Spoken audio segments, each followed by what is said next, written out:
It's 2025 and we're still dealing with the same shit. The inequality of our pay. Why can't we pay women more? What is going on? What can we do to do better? But also, is the pay gap bigger or is the investment and ownership gap bigger? I don't know. Let's find out together today on Let's Get Real. Honestly, currently right now, women make 82 cents on the dollar compared to men. Now, some of you are like, well, that's only 28 cents. It's not that bad, blah, blah, blah, blah. Yeah, but that is an issue. Why is that going on? Why isn't it dollar for dollar, 95 cents to a dollar? Why do we have to have this comparison between both women and race compared to men? Why is that happening from an income perspective? Well, the answer is we don't really know overall, except for we have some ideas of what could pertain to the pay gap. And that one being overall women are more loyal. Therefore, they stick in their positions longer. And the longer you're in one position, the technically overall pay that is less. Meaning,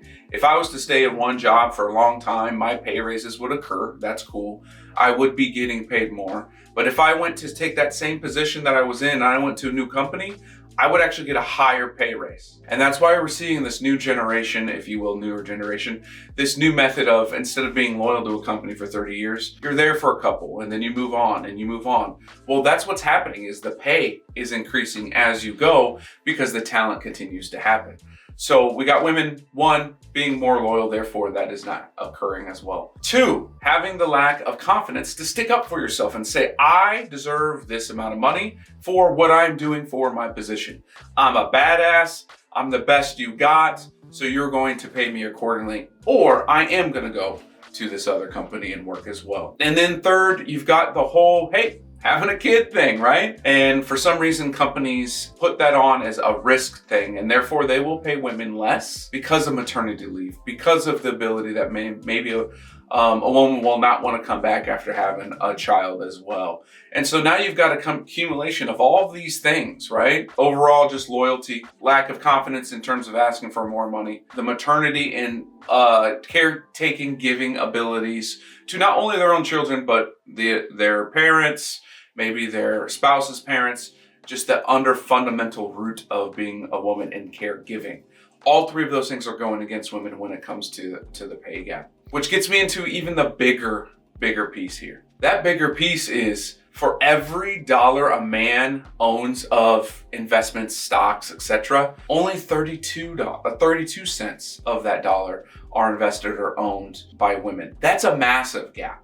That's even bigger than the pay gap, right? Now, a lot of you are gonna say, well, if you don't have the money, you can't invest. That's absolutely true, right? Let's be real, numbers are numbers.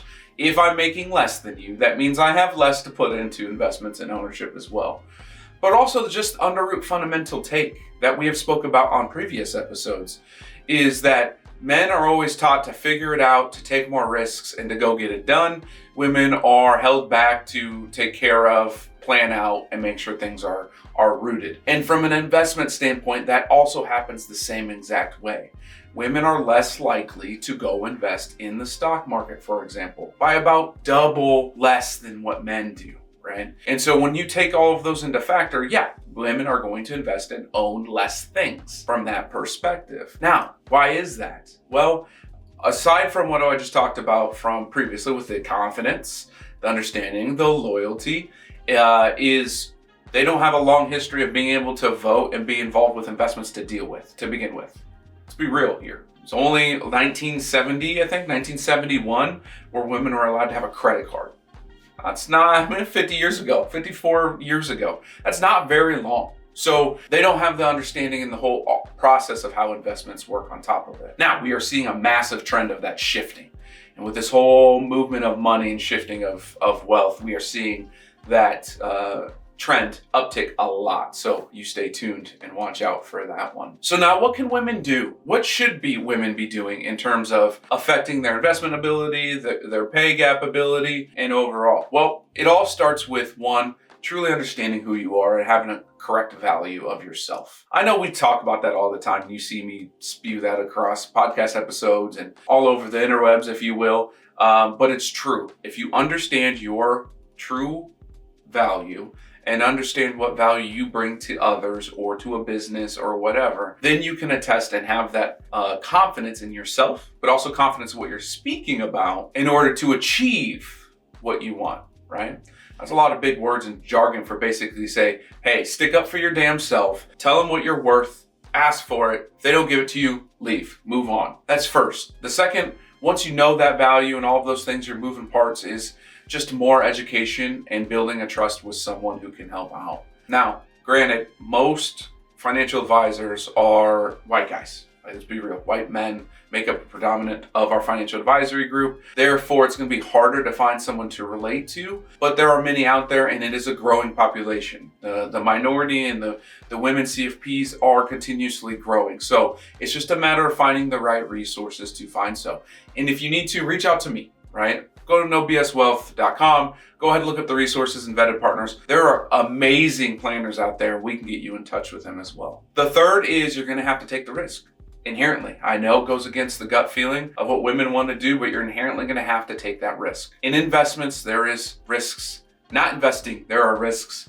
Surviving life, flying in planes, driving cars, there's risks all over the place. There is nothing guaranteed on this life or on this planet except for death, really. And so with that, you're gonna have to take these next steps in terms of providing yourself with the ability to say, yes, I'm comfortable with that, I'm gonna take that risk. If it doesn't work out, I'm gonna figure it out, take the next risk and continue on. And in with doing so, you're going to see an increase in women growing their portfolios, their investment accounts, in moving forward with their own wealth generation in terms of dollars. And there you have it. It's 2025 and we're still speaking about the pay gap, which I find inherently idiotic in today's world. We're also now talking about an investment gap, which is even larger. And third, overall, we are just talking about a population, both women and minorities, specifically women, that have been subdued and suppressed for so long in regards to having the ability for all of these opportunities, that they're behind and they just lag behind. So if you're out there listening and you're a man, which a lot of my YouTube followers are, if you are, help.